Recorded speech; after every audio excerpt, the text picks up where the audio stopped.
Shalom Bapak Ibu Saudara-saudaraku yang dikasihi Yesus Kristus, selamat pagi. Kita masih mendengarkan firman Tuhan yang menjadi renungan buat kita hari ini. Dan teruslah membuka hati untuk mendengarkan firman Tuhan sehingga kita mendapatkan petunjuk-petunjuk dari Allah. Apa yang harus kita lakukan dalam hidup kita supaya kita diberkati oleh Tuhan. Jangan lakukan sesuatu tanpa meminta pertolongan dan petunjuk-petunjuk daripada Tuhan. Amin. Bapak Ibu Saudara-saudara, firman Tuhan yang menjadi renungan buat kita hari ini yaitu yang ditulis atau diambil dari 2 Tawarik pasal yang ke-18 ayat yang ke-13. Tetapi sebelumnya marilah terlebih dulu kita menyerahkan hati dan pikiran kita kepada Tuhan. Mari kita berdoa. Kasih karunia dan damai sejahtera dari Allah Bapa dan dari anaknya Tuhan Yesus Kristus, itulah yang menyertai hati dan pikiranmu sekalian. Amin. Bapak Ibu Saudara-saudara, 2 Tawarik pasal yang ke-18 ayat yang ke-13. Demikianlah firman Tuhan. Tetapi Mika menjawab, demi Tuhan yang hidup, sesungguhnya apa yang akan difirmankan Allahku, itulah yang akan kukatakan. Demikianlah firman Tuhan. Bapak Ibu Saudara-saudaraku yang dikasihi Yesus Kristus, mengatakan hal yang benar tidaklah mudah. Karena kebenaran sering sekali menyakitkan. Kebenaran sering sekali tidak enak untuk didengarkan.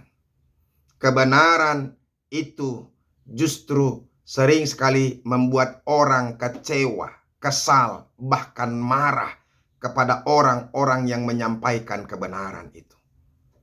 Makanya acap kali ketika kebenaran disampaikan, orang-orang yang menyampaikan kebenaran itu sering mendapatkan masalah, sering diperkarakan, bahkan dipenjara. Maka banyak orang berupaya atau enggan dan tidak mau untuk menyatakan kebenaran itu. Lebih baik orang selalu mengatakan hal-hal yang baik, memuji-muji, dan berupaya untuk menyampaikan sesuatu yang baik saja, supaya dia tidak marah kepadanya, kepada kita yang menyampaikan kebenaran itu, supaya dia aman, supaya dia selamat, supaya jangan sampai ada masalah. Karena orang lebih senang tidak ada masalah, tidak ada persoalan, tidak ada pergumulan, karena orang berupaya untuk mencari keamanan dan keselamatan diri sendiri. Nah, saudara-saudara, melalui firman Tuhan ini saya mau katakan kepada kita, katakanlah kebenaran itu, sekalipun itu menyakitkan.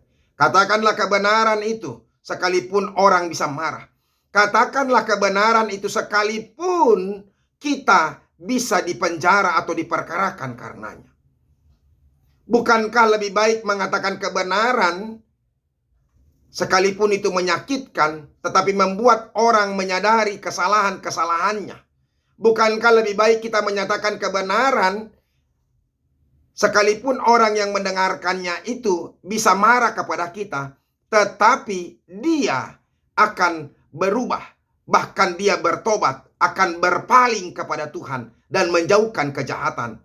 Bukankah lebih baik mengatakan kebenaran itu, sekalipun menyakitkan, tetapi bisa mengarahkan orang kepada keselamatan? Nah, oleh karena itu saudara-saudara, mari kita lakukan kebenaran, sampaikan kebenaran, sampaikan perkataan-perkataan Tuhan, sekalipun kita mungkin akan mengalami pergumulan, mengalami masalah karena apa yang kita sampaikan. Kita gampang dibenci oleh orang lain, kita lebih mudah diperkarakan atau dipersoalkan oleh orang lain.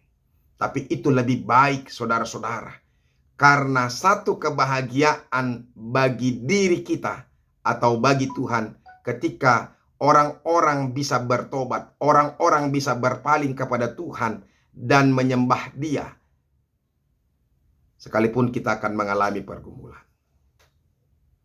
Bapak Ibu Saudara-saudara, saat ini banyak orang sudah tidak mau lagi menyampaikan kebenaran karena banyak orang sudah tidak suka menerima kebenaran.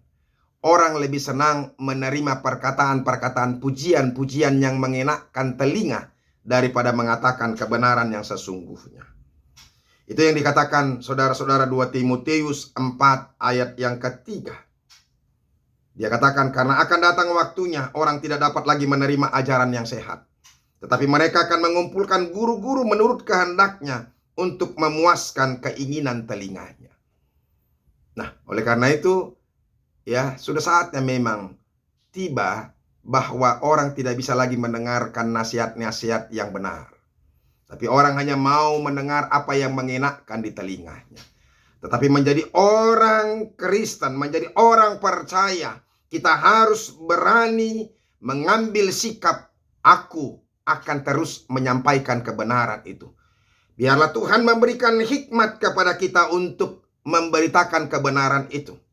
Tetapi kalaupun kita harus diperhadapkan kepada pergumulan, perkara atau masalah, atau bahkan di penjara, pilihlah itu daripada kita dibenci oleh Tuhan.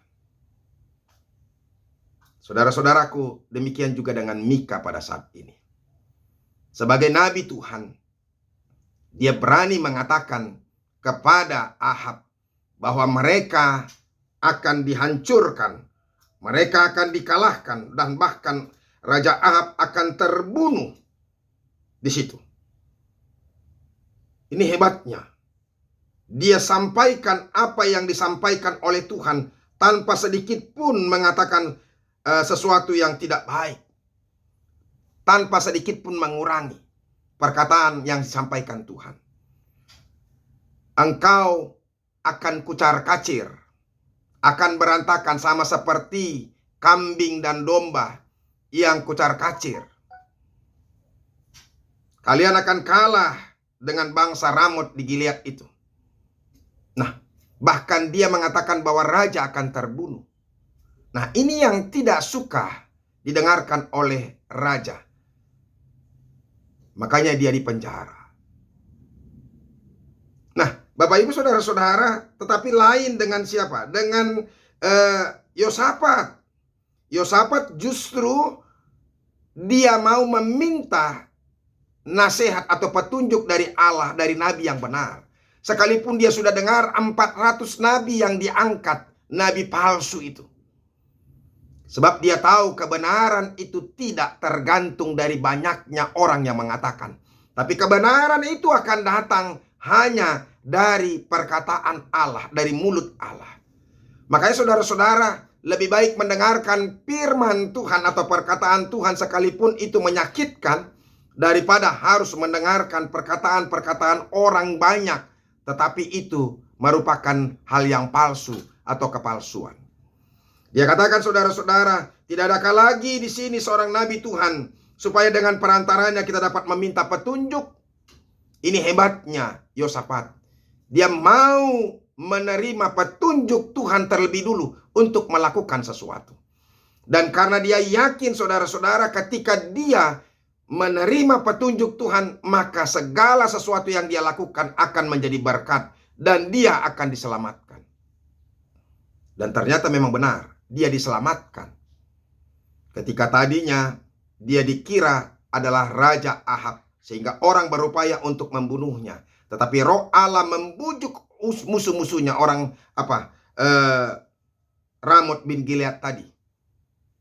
Tetapi justru tanpa disengaja, ya, panah yang salah sasaran itu, yang dipanahkan, ternyata kena kepada Raja Ahab sehingga dia mati.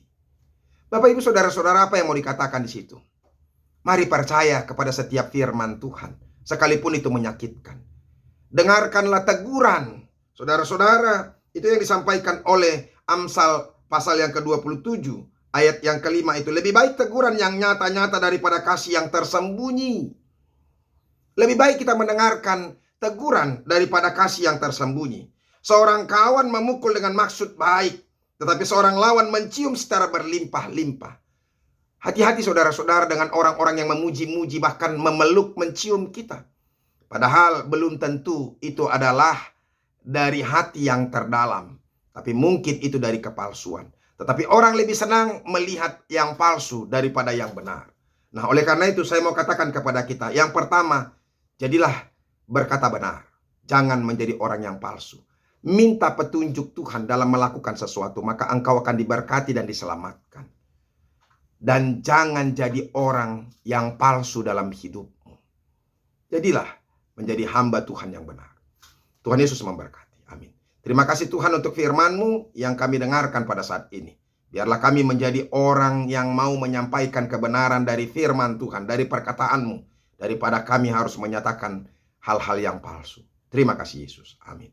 Bapak Ibu Saudara-saudara sudah dengarkan firman Tuhan, mari terus buka hatimu supaya Tuhan memberikan petunjuk kepada kita untuk melakukan sesuatu sehingga kita akan diberkati dan diselamatkan oleh Tuhan. Tuhan Yesus memberkati. Salam.